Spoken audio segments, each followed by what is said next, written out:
En cette journée internationale de lutte contre les violences faites aux femmes, nous vous présenterons dans cette édition un nouveau dispositif mis en place à Elbeuf contre le harcèlement de rue.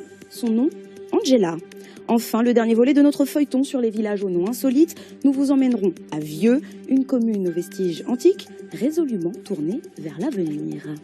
C'est l'heure à présent du dernier épisode de notre série sur les villages aux noms insolites. Nous vous emmenons cette fois-ci à Vieux, à quelques kilomètres de Caen.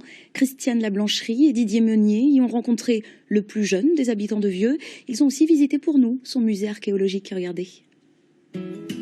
Certes, le panneau de Vieux est un peu défraîchi, mais il faut dire que ce territoire n'est pas tout jeune. Il suffit de se rendre au musée pour remonter aux origines. Vieux, il vient de la peuplade en fait gauloise qui habitait ici avant l'invasion romaine.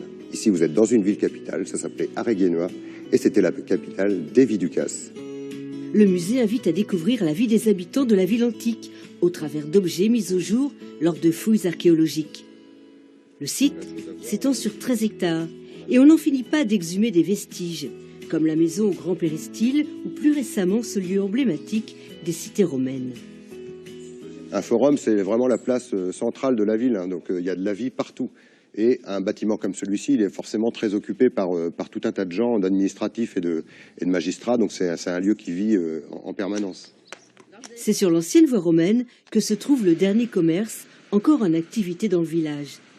54 ans que Suzanne et Joël tiennent ce bar-restaurant. Vous verriez, vous, arrêter aujourd'hui votre métier ? Pas tout de suite. Qu'est-ce qui vous plaît dans cette activité ? C'est tous nos clients qu'on a, des habitués. Ça fait 25 ans qu'ils sont venus et qu'ils reviennent. Et voilà. Et ça nous fait plaisir. Et c'est ça qui nous permet de rester, puis toujours en activité, toujours le contact. Ici, c'est le lieu de rencontre des habitants de Vieux, appelés les Viducas.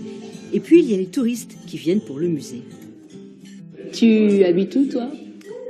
Moi je suis Carolo Massérien et j'habite à Charleville-Mézières. Qu'est-ce que tu penses du nom de ce village ? Il est plutôt rigolo parce que Vieux c'est pas un nom qu'on croise tous les jours en fait et c'est assez bizarre qu'il l'ait nommé comme ça ce village.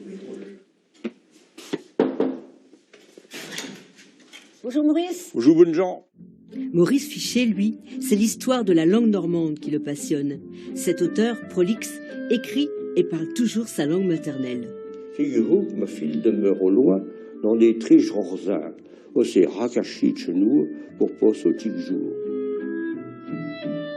Qui est-ce qui va vous comprendre ? Eh bien, il y a beaucoup de gens qui comprennent encore. Parce qu'on est encore, paraît-il, au moins 10 000 à comprendre et à parler le normand. Pourquoi il faut l'entretenir, cette langue normande ? Ça fait partie du patrimoine, au moins immatériel de l'humanité. Vieux est un village pittoresque où il fait bon vivre. Comment vous allez me traduire ça ? Oh, bien nous irons bien vu et chez bien tant mieux.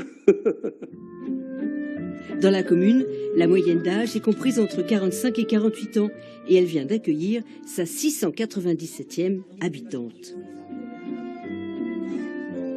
Ici, que l'on soit jeune ou vieux, l'important, c'est de bien vivre ensemble.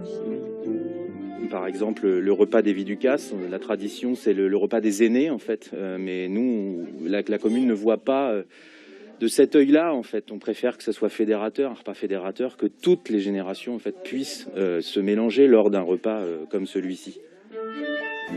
Et les projets fusent. À Vieux, le temps ne s'arrête jamais. Voilà, c'est ainsi que se termine votre 12-13. À suivre.